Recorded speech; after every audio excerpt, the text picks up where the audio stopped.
Buenas tardes, colegas. Mi nombre es Pereira Juan, soy licenciado en enfermería. Presto servicio de carácter asistencial en la sala de emergencias del Hospital Mariano Luciano de la Vega, que se sitúa en el distrito de Moreno. Prestamos servicio de carácter asistencial con la licenciada a mi lado, Lucena Daniela. Dani, ¿quieres presentarte? ¿Qué tal? Mi nombre es Lucena Daniela. Bueno, como dijo Juan, soy licenciada en enfermería. Trabajo en el Hospital Mariano Luciano de la Vega hace 10 años prestando servicio en la guardia pediátrica. Bueno, nosotros queremos hacerle llegar en esta capacitación la diferenciación que ante un evento de convulsivo y la diferencia con un estatus epiléptico. ¿Por qué queremos hacer esta diferenciación?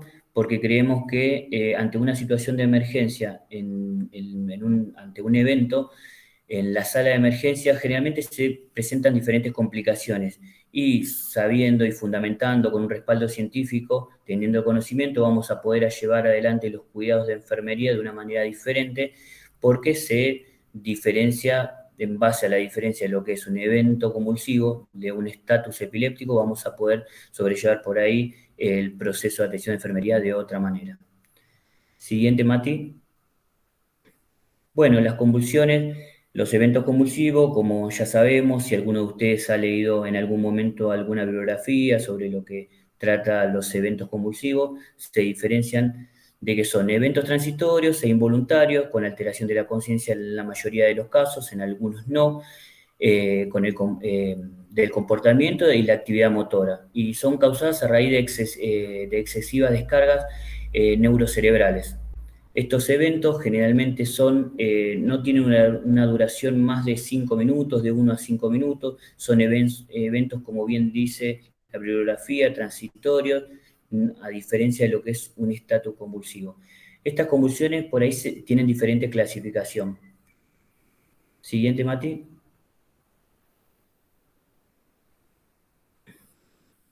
La clasificación de los eventos convulsivos puede ser generalizadas o parciales. Las generalizadas son las cuales no tienen un componente focal. ¿Qué quiere decir esto? Que por ahí no tienen foco neuronal en principio, ante un estudio complementario. Cuando nosotros llega el paciente con ese evento convulsivo a la guardia, independientemente de todas las acciones de enfermería que llevamos adelante, y ese estudio complementario, necesitamos por ahí focalizar si tiene una lesión o alguna secuela, algo que esté causando ese evento. Y esto está demostrando las generalizadas que no demuestran ningún evento por ninguna secuela y demás. No quiere decir que no evolucione el cuadro y por ahí después, ante un estudio complementario, pueda. Después tenemos las parciales, que dicen las parciales que sí están focalizadas, tienen foco cerebral de alguna manera, en la región de la corteza cerebral, que puede ser frontal, temporal o parietal en algunos casos. Esos sí tienen foco, se localizan mediante este estudio complementario, son bien focalizadas y la podemos detectar y en base a eso seguramente se va a hacer con el tratamiento del equipo multidisciplinario, se va a llevar adelante un tratamiento adecuado, ¿no? ¿Qué quiere decir? Estas parciales, que son las más complejas, por ahí están en las simples. Las simples son las que por ahí, las complejas son las que tienen con alteración y las simples son las que no tienen alteración de la conciencia. Después están subdivididas en los eventos convulsivos en la manifestación que genera la manifestación motora, por así. Son las tónicas, las clónicas, las tónica-clónicas, eh, las atónicas, Las miotónicas. las ausencias y las mioclónicas. Vamos a aplicar para que por ahí la puedan llegar a entender independientemente de la bibliografía. Las tónicas son cuando el paciente ingresa o tiene un evento convulsivo, se queda tieso, como bien dice la palabra, bien tónico, que puede ser generalmente sin movimiento, asimétrico, pocas veces por ahí flexible o extensible en el lugar, en la posición, Esos son los movimientos por ahí que se pueden generar involuntarios en esta clasificación siendo tónica. Las clónicas son aquellos movimientos involuntarios que son, si bien son asimétricos, pero son movimientos bruscos y de alguna manera excesivos. Las tónicas clónicas son una mezcla de ambas claramente, pero por ahí con un cuadro que agudiza el cuadro en ese momento, son agudas y por ahí es con pérdida de la conciencia, que en ese caso por ahí el periodo posistal, que después más adelante lo vamos a explicar, lleva un mayor periodo. Y esas, las tónicas clónicas pueden durar, esas son por ahí las más largas, que son de 1 a 5 minutos. Por ahí las tónicas son entre 1 y 3 minutos, las clónicas pueden durar de 1 a 3 minutos también, y las tónicas clónicas van hasta 5 minutos. Tenemos después la clasificación dentro de la clasificación, las ausencias, que son periodos cortos, que no duran entre 1 a 20 segundos, son las más cortas de todos y son el periodo en el cual el paciente se queda ausente por un segundo con pérdida de la conciencia. Después están las mioclónicas, que son periodos en los cuales el paciente de manera transitoria y rápida se ausenta y tiene movimientos involuntarios, pero son breves. Es como, por así decir, para que puedan explicar, son calambres o movimientos involuntarios que por ahí son un acto reflejo de lo que es un movimiento involuntario. Es rápido, es breve. Y después las atónicas son aquellas que por ahí pierden el estado transitorio del componente. ¿Qué quiere decir esto? Y de la pérdida de la tonicidad muscular, que por ahí, para que se sitúen en la situación, el paciente por ahí pediátrico está en el domicilio o en cualquier lugar y pierde totalmente el control de la tonicidad muscular y se cae al piso, se desvanece de manera involuntaria y rápidamente, pasado no más de un minuto, rápidamente se reincorpora y no fue. Esas son por ahí la clasificación de las atónicas. Siguiente, Mati.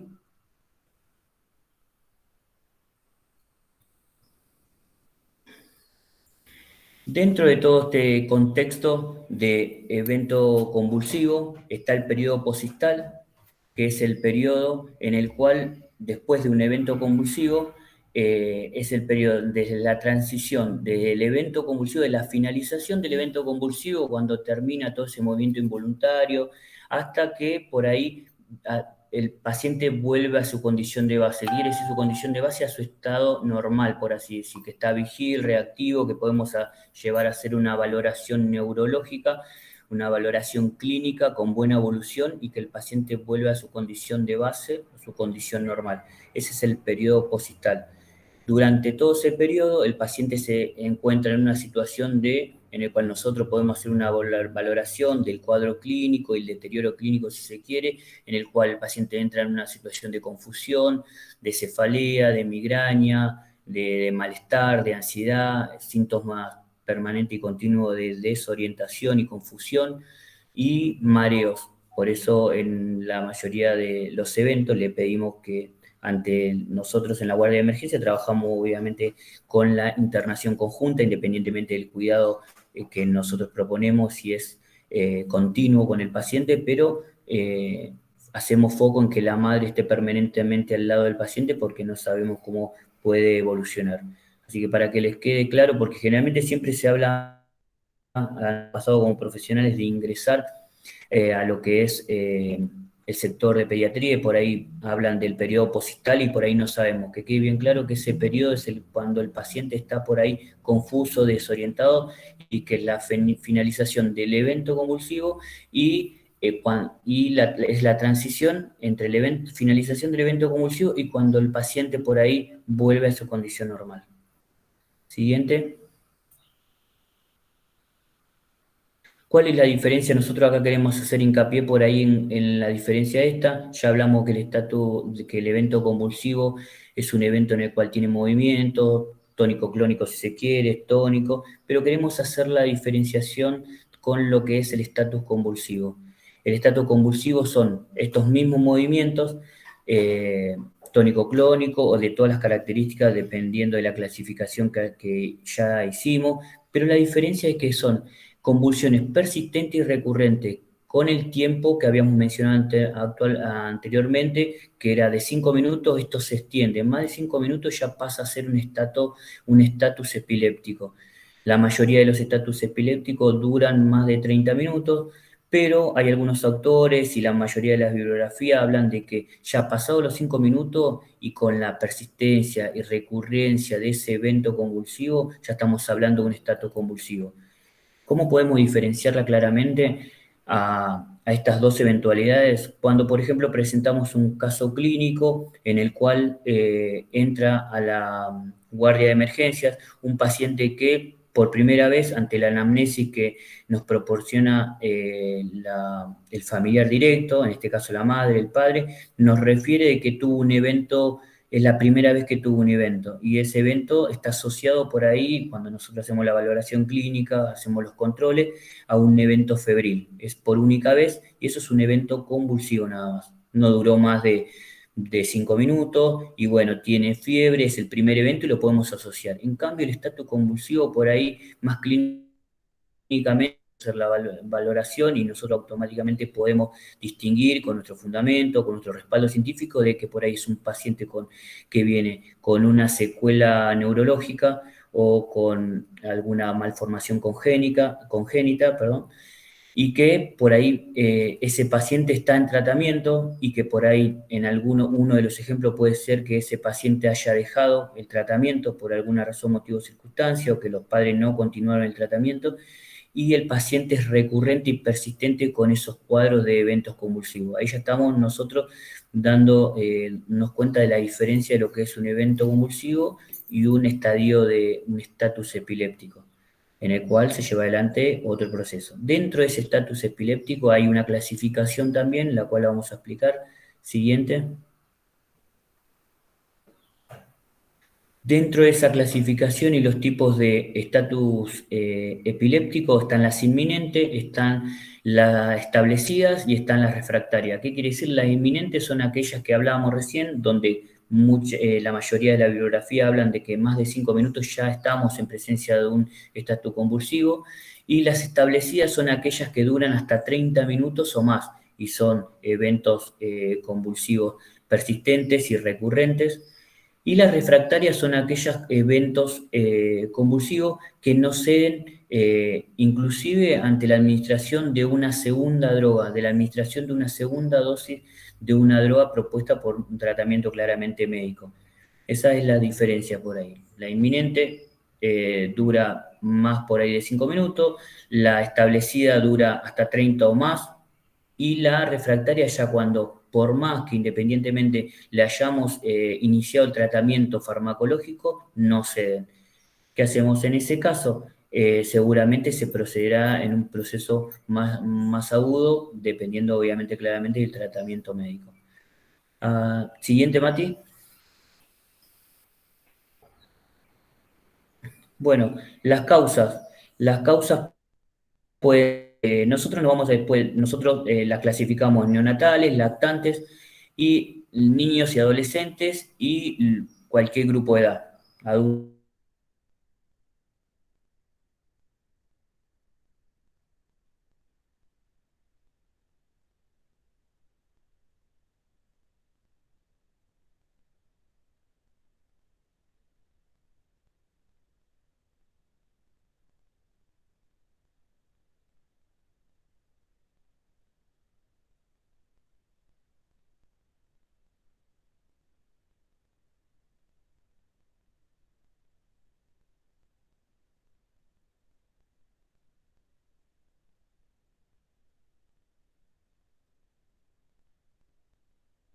Sí, Mati, me parece que los chicos no tienen conectividad.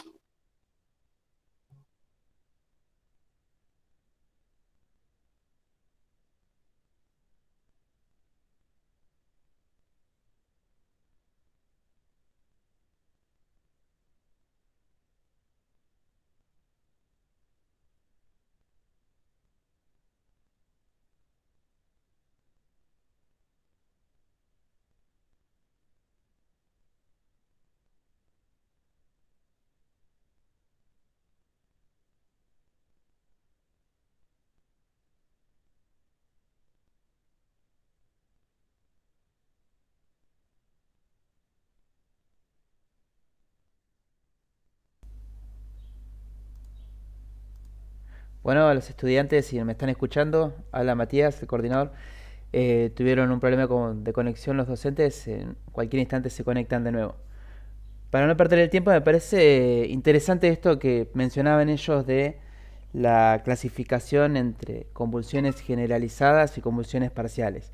Me hizo recordar en mi corta experiencia de guardia cuando llega un paciente que tiene movimientos espasmódicos involuntarios en una zona muy particular del cuerpo, como por ejemplo los párpados, como por ejemplo los dedos de la mano, y uno a veces lo suele pasar desapercibido. Pero es importante tener en cuenta que estas manifestaciones, por más pequeñas que sean, ¿no?, estas microconvulsiones, pueden estar representando un episodio posterior más grave. Entonces hay que estar en alerta con ese tipo de situaciones, sobre todo en pacientes febriles o que tienen alguna condición previa que puede exponerlos o que representa un factor de riesgo para presentar un episodio convulsivo. No sé si se me escucha bien ahí. Sí, Mati. También me parece importante agregar esta diferencia que los colegas hicieron entre convulsión y estatus convulsivo, y también es importante una nueva entidad que se llama epilepsia, que si bien no es el tema de ahora, me parece importante que sepan la diferencia entre una y otra. Como dijeron, las convulsiones son una manifestación de, ¿sí? Puede ser en lactantes paciente febril, desórdenes metabólicos, intoxicaciones, TEC, sí, traumatismo encefalocraneal, etcétera. Mientras que las epilepsias es una entidad patológica que hace referencia a alguna alteración del sistema nervioso central. Muchas veces cuando estamos en la guardia nos ingresan estos pacientes con esta manifestación, ¿sí?, que se llama convulsión, donde nosotros tenemos que valorar a través de, dependiendo de la edad del chico, tenemos que valorar y recabar información sobre por qué un niño que tiene un diagnóstico de epilepsia hizo una convulsión. Muchas veces se dice que estas convulsiones se deben a que hay que ajustar la medicación, a que por alguna causa el chico no toma la medicación. Entonces nosotros tenemos que hacer dentro de la anamnesis una exploración relevando estos datos, ¿no? Datos que vamos a preguntar a los padres. Claro, importantísimo respetar este binomio, ¿no? Padres-niño, poder tener una comunicación asertiva, es decir, nunca desde el punto de vista de la crítica ni de la acusación hacia los padres, de por qué le pasó, de si no se dieron cuenta que le faltaba la medicación, que hace cuánto no lo llevan al médico, no.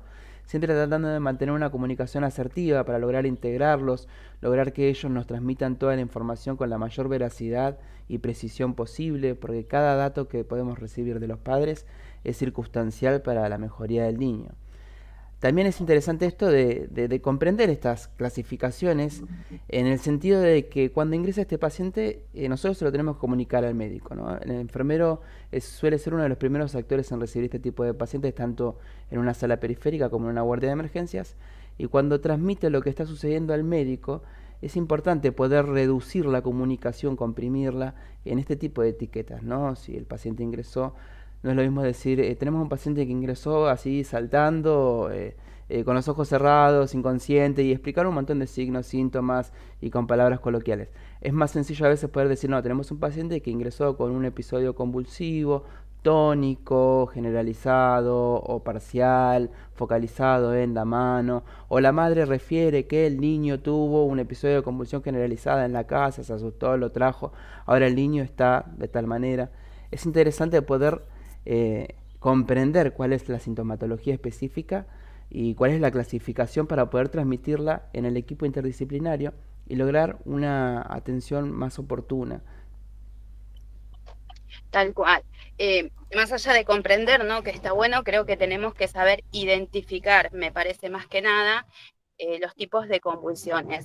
Recuerdo que cuando ingresaban estos niños en la guardia donde yo trabajaba, generalmente estos chicos ingresan en este estado que comentaba el compañero, en un estado posictal, donde nosotros tenemos que, en esta valoración que hacemos de enfermería, preguntar a la madre dónde vive, ¿no? Porque es importante determinar el tiempo que el chico estuvo convulsionando. La madre en medio de la situación, de los nervios, de trasladarse al hospital, ella no va a tener en cuenta el tiempo, pero si nosotros estamos trabajando, por ejemplo, en Moreno, y la madre nos dice que vive cerca, no soy de ahí de Moreno, ¿no? Pero si nos dice que vive, no sé, a 10, 20 cuadras, sabemos el tiempo que ha transcurrido de la convulsión. Y esto que dice Matías de hablar de saber identificar, comprender, relacionar, esto también posiciona a nuestra profesión, a nuestra disciplina como lugar de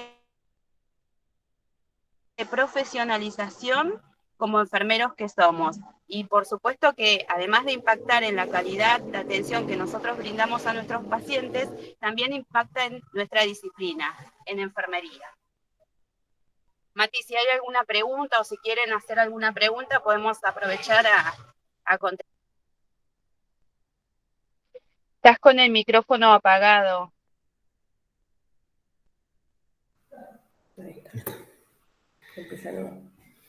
Bueno, chicos, buenas tardes. Disculpen que, bueno, tuvimos un problemita de conexión, así que vamos a continuar con la clase. Disculpen. Continuamos por las causas, que eran las causas en las cuales se pueden producir estos eventos convulsivos o con la diferencia de tiempo pueden convertirse en estatus epilépticos. Estas causas pueden ser convulsiones febriles en la mayoría de los casos. Pueden generarse también, otra de las causas pueden ser por meningitis encefálica o abscesos encefálicos, trastornos por ahí de carácter metabólico, traumatismo encefalocraniano, otra de las causas puede ser también tumores o también en algunos casos epilepsia, como mencionamos, a diferentes tipos de epilepsia, como mencionamos anteriormente, que pueden ser la discontinuidad del tratamiento por parte de los padres que por ahí llevan el tratamiento adelante de los niños. Eso pueden ser las causas generalmente que pueden producirse entre los lactantes y los febriles. Generalmente en los servicios de emergencia, la mayoría de los casos que llegan por eventos convulsivos son característicos y son tres por ahí. Son las lesiones o secuelas neuronales congénitas o de nacimiento, de alguna manera decir, los eventos convulsivos y los traumatismos por accidente que ocurren en la vía pública, que son los traumatismos encefalocranianos. Eso por ahí son las tres causas normales.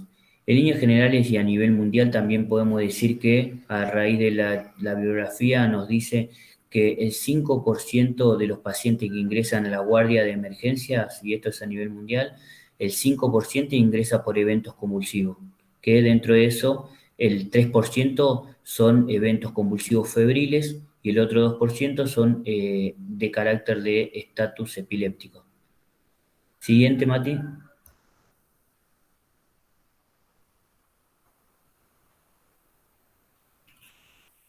Siguiente.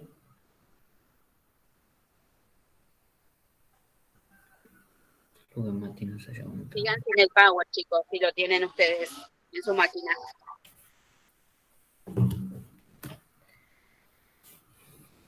Bueno, ahora vamos a hablar de los objetivos en el tratamiento.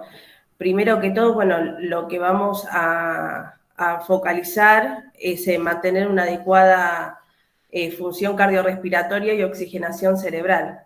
Esto es principalmente para evitar la hipoxia. ¿Y cómo lo vamos a hacer?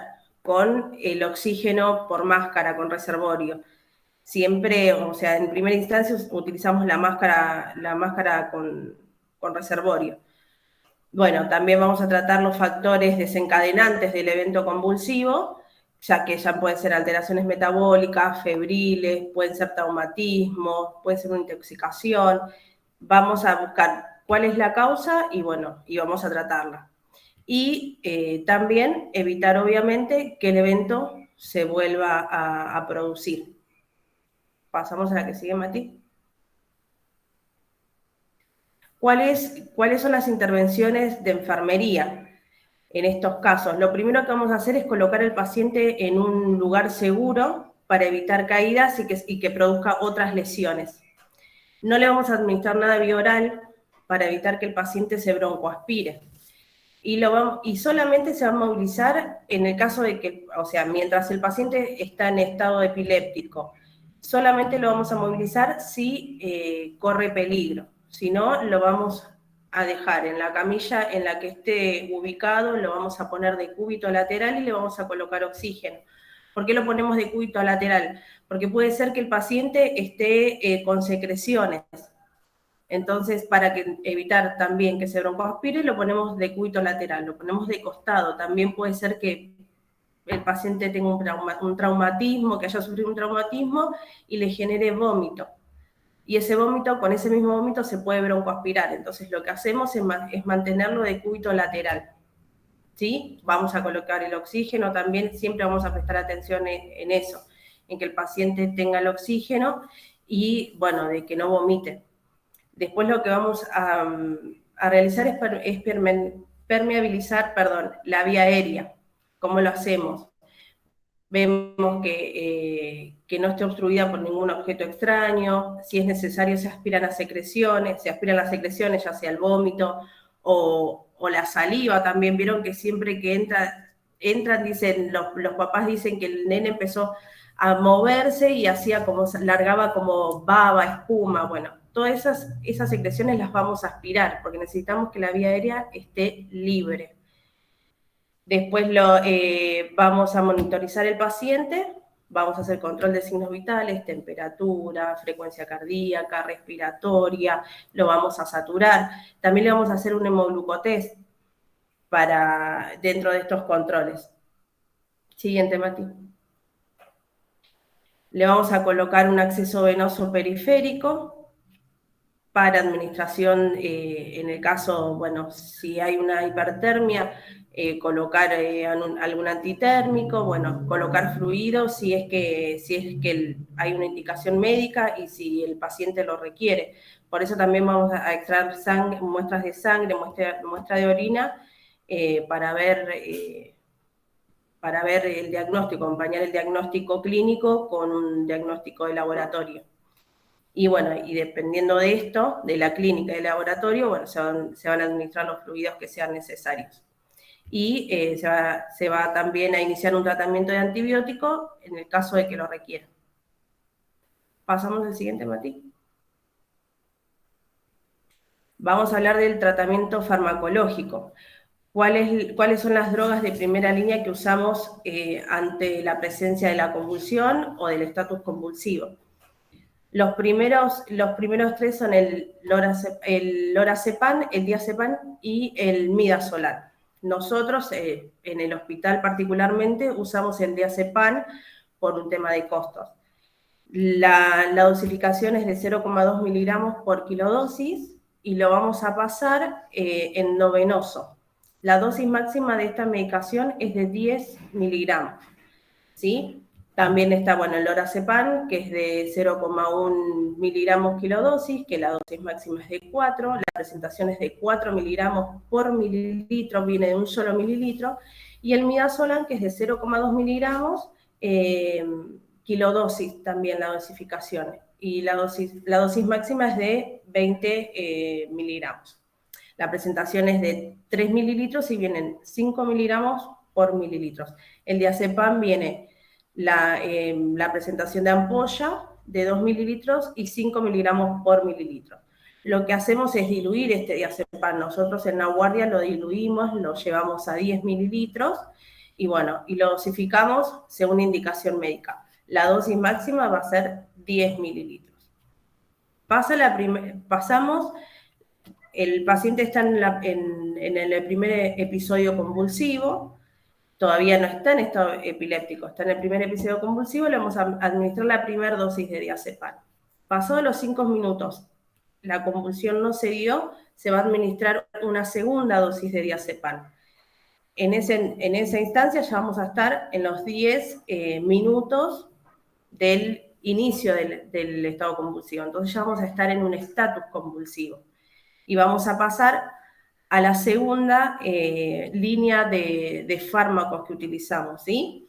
Vamos a pasar al epamín o fenitoína o difenildilantoína, que la dosificación es de 20 miligramos por kilodosis y se va a administrar en 20 minutos.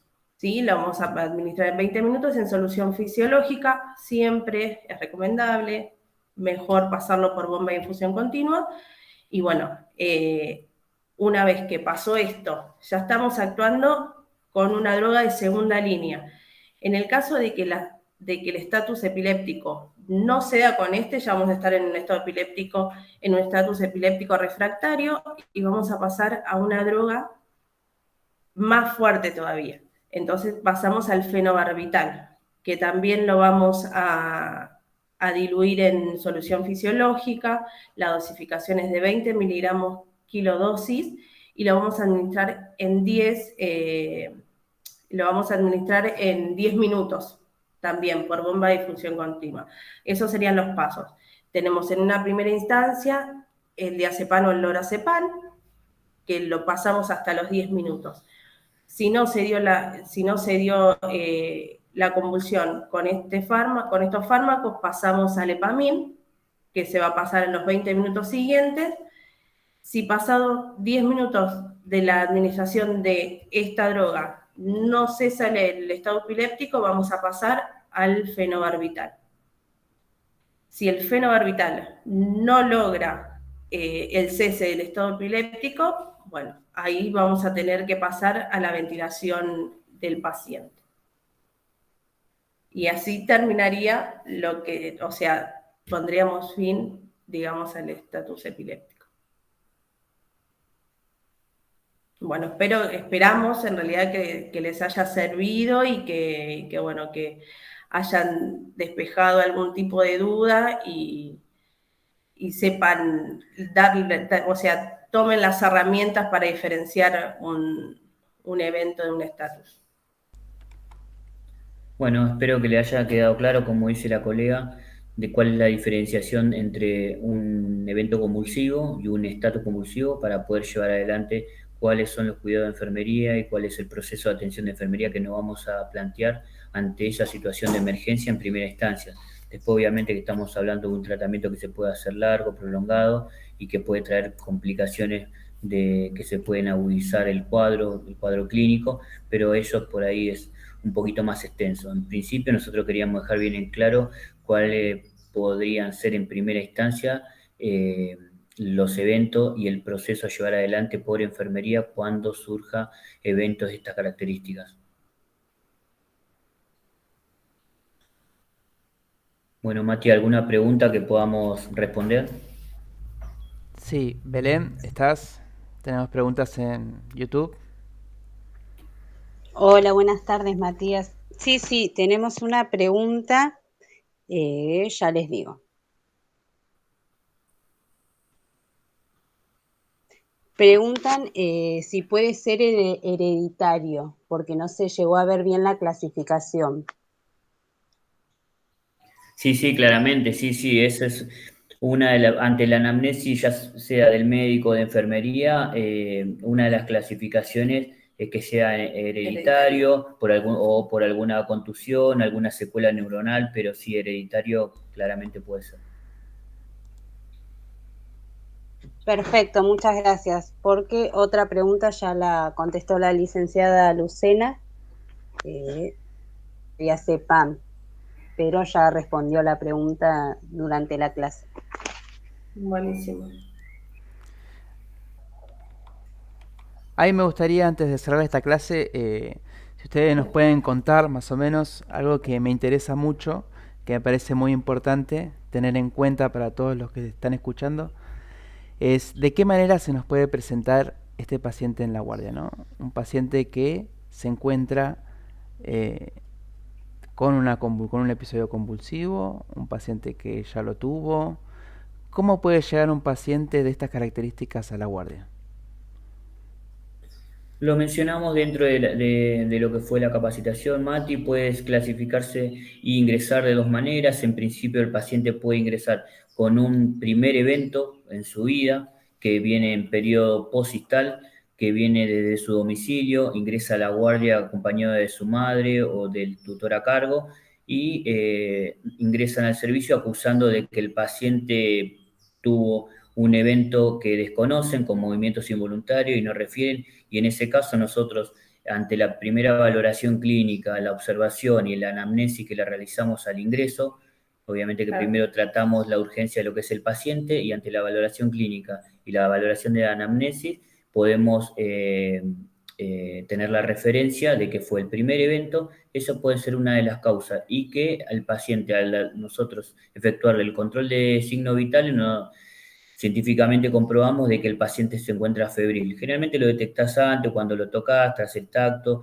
pero obviamente queremos comprobarlo, hacemos la valoración y nos damos cuenta que el paciente está febril y fue la causa raíz de lo que desencadenó ese evento coronario en primera instancia. No duró más de 5 minutos, fueron segundos o algunos minutos según refiere la madre, desconocen por ahí el tiempo de duración, pero nosotros asimilamos de que fue por primera vez y asociada a un cuadro febril. Esa puede ser en primera instancia una de las causas. La segunda causa puede ser un paciente, como mencionábamos, por alguna enfermedad congénita, como hacían mención en una de las preguntas, puede ser por ahí por un tratamiento que por alguna secuela neuronal o alguna patología de base del paciente y que puede estar en tratamiento el paciente o se puede haber generado la discontinuidad del tratamiento o por ahí generalmente nos pasa muy seguido que el paciente, ante la discontinuidad de ese tratamiento, no le hace a la familia el dosaje de lo que es la medicación, el paciente va creciendo, va aumentando de peso y esa la administración de los medicamentos que por ahí se le está administrando no es el adecuado y entonces el paciente incurre nuevamente a la persistencia de eventos epilépticos, ya en este caso de estatus epilépticos recurrentes y persistentes. Entonces ingresan a la guardia, nada. Hay muchos casos en los cuales la mayoría de los pacientes ya son conocidos, los conocemos, ingresan por guardia refiriendo un evento más de convulsión y ya sabemos que por ahí fue la discontinuidad del tratamiento. Esos son los dos casos que generalmente. O el otro evento que puede también llegar a surgir es ese paciente por un accidente en la vía pública o de por ahí otro índole, en el cual se generó a través de un traumatismo encefalocraniano, en el cual ante ese evento, por ahí el paciente ingresa con un evento convulsivo, ¿no? Buenísimo. Y respecto a las manifestaciones clínicas del paciente que ingresa a guardia postconvulsivo, ¿siempre ingresa inconsciente? No. No. ¿Querés explicar?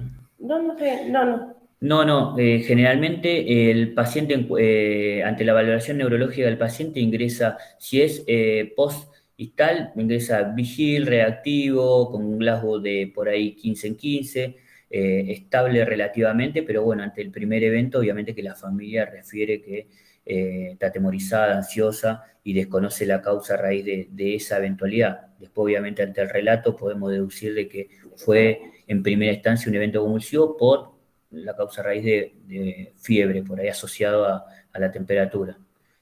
Pero es en primera instancia. Después, si el paciente ingresa postistal y está en un estado de desorientación, alterada el estado de conciencia y demás, pero no está refiriendo en ese momento una persistencia de un evento convulsivo, obviamente que lo tratamos y le damos el tiempo de observación y valoración correspondiente para que pueda volver a su estado normal. Excelente, muchas gracias. Hay también muchos mitos, ¿no? Me gustaría agregarte algo que es muy importante, que por ahí le genera mucha ansiedad en la sala de emergencia, más que nada, porque ante el evento ocurrido, el familiar, al verlo bien, vigil, reactivo y que por ahí volvió a su estado normal, se lo quieren llevar rápidamente. La valoración dentro de lo que es la clasificación tiene un periodo de 4 a 6 horas de observación en lo que es la guardia de emergencia. Así que ese paciente ingresa, nosotros vamos a tener que observar y valorar. Muchas veces nos pasa que por ahí durante esas 4 a 6 horas de valoración el paciente vuelve a su estado normal, vigil reactivo y puede también que pase que dentro de esa observación nuevamente repita el evento y ahí bueno ya tenemos que por ahí agudizar y profundizar más en el tratamiento. Excelente. Disculpe, tenemos una pregunta para los docentes. Preguntan si puede ser administrado midazolam intranasal. No, intranasal no, de ninguna manera, no. No. Puede ser en el caso, en realidad, o sea, en el caso de que tenga sonda nasogástrica, pero siempre se administra el endovenoso o intraóseo, en tal caso, pero no, No, por la mucosa no es absorbida, ¿no? no, A nivel rectal, lo único que benzodiazepina que se administra o diazepam, pero es intrarrectal, intrarrectal. pero nasal no. Por ahí lo Perdón, voy pueden. a hacer Perfecto. una aclaración desde la bibliografía. Hay, bueno, en el sistema público nosotros no tenemos midazolam que viene en una presentación para administración intranasal. La bibliografía así lo dice y quizás algunos efectores de salud privado lo pueden tener. Pero debemos recordar que un estatus epiléptico o una convulsión es una situación de urgencia, en la cual necesitamos o un acceso venoso periférico, que muchas veces si el chico ingresa convulsionando o un estado posictal, cuesta encontrar una vía, por eso se puede optar por una vía rectal, y si el chico convulsiona en la guardia y se necesita sí o sí administrar benzodiazepinas, se debe administrar de manera intrarrectal, como dijeron. Pero sí sepan que hay una indicación y hay una presentación de midazolam, que no es la hospitalaria, ¿sí? En nuestros hospitales, para administrar por vía intranasal. Bárbaro, perfecto. La desconocíamos porque hemos leído la bibliografía, no la mencionaba, pero bueno, nada. Gracias. Claro, no, pero está perfecto lo que acaba de aclarar la licenciada Colombo. También existe presentación bioral en comprimidos, también existen Claro, caramelos de midazolam. Pero en este claro, caso, como dijo bien la licenciada, estamos ante una emergencia, una ¿sí? emergencia. Además, nosotros vamos a necesitar ese acceso venoso para continuar las medidas terapéuticas en caso de que estas primeras no fuesen suficientes. Entonces, ya que le vamos a colocar el acceso venoso, aprovechamos e iniciamos tratamiento directamente endovenoso. Que fueron mencionadas dentro de las intervenciones, el acceso venoso.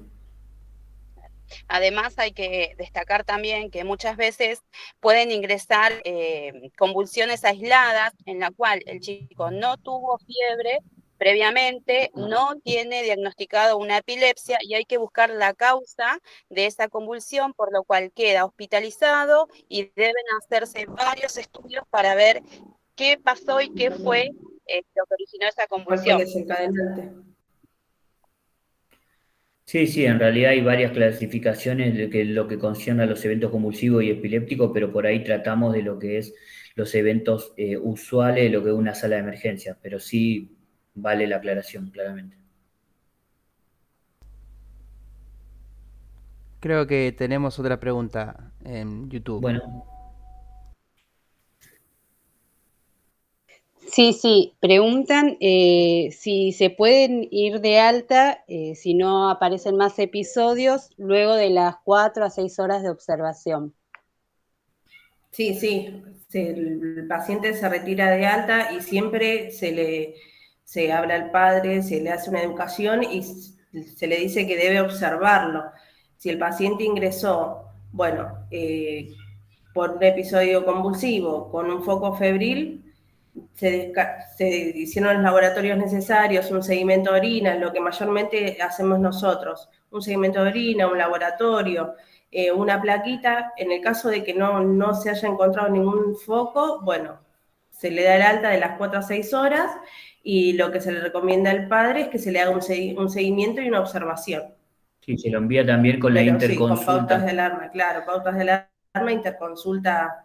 con su médico de cabecera Exactamente. y que se le sigan con los estudios complementarios, claramente. Pero todo depende de la situación también. En el caso de que sea un evento convulsivo por primera vez, no haya desencadenado por una fiebre, también hay que ver el grupo etario. Si es un paciente que es menor de 6 años, bueno, puede ser una causa la fiebre, perfecto. Ahora, en el momento en que el paciente es mayor de 6 años e ingresa a guardia por primera vez por una convulsión, bueno, ahí ya vamos a ahondar en algo más profundo y bueno, sí, se le va a pedir un seguimiento por un especialista. Muchísimas gracias. Tenemos otra pregunta que dicen, ¿hasta qué edad se puede utilizar el diazepam vía rectal? Generalmente en toda la franja pediátrica, nosotros atendemos a la urgencia pediátrica del paciente hasta los 13 años, desde paciente lactante de 6 meses a 13 años. Muchísimas gracias. No, por favor.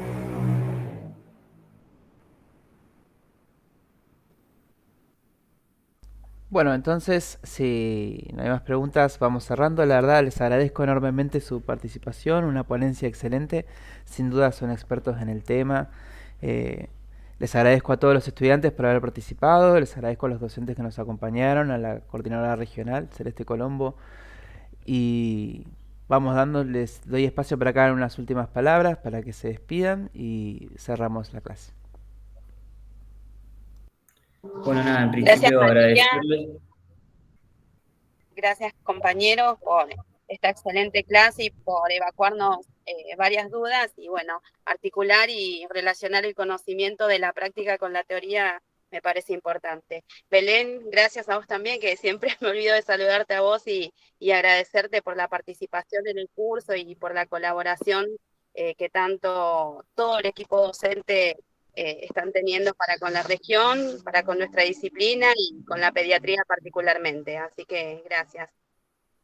Muchas gracias, Celeste, y gracias a todos mis compañeros, colegas, por la clase. Bueno, nosotros en principio queríamos agradecer a todos por, haber estado presentes y, darnos esta posibilidad de que por ahí estamos incursionando en la docencia y tratando de llevar el conocimiento ya sea de las habilidades prácticas que tenemos, respaldado por el conocimiento científico, ¿no? Así que muchas gracias a Mati, a Belén, a Celeste que se sumó para aclarar algunas dudas. Así que, nada, muchas gracias.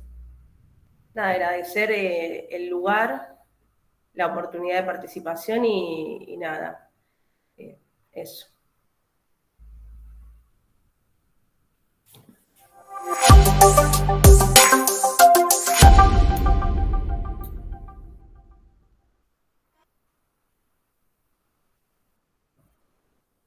Bueno, nos vemos. Gracias, Mati. Gracias. Chao. Gracias. Bueno, vamos a... ¿Cómo? Ya colegas, los estoy invitando a que el año que viene participen en la escuela de enfermería de su hospital a través de diferentes materias que van a ver. Los invito a que concursen para trabajar de profes en sus hospitales.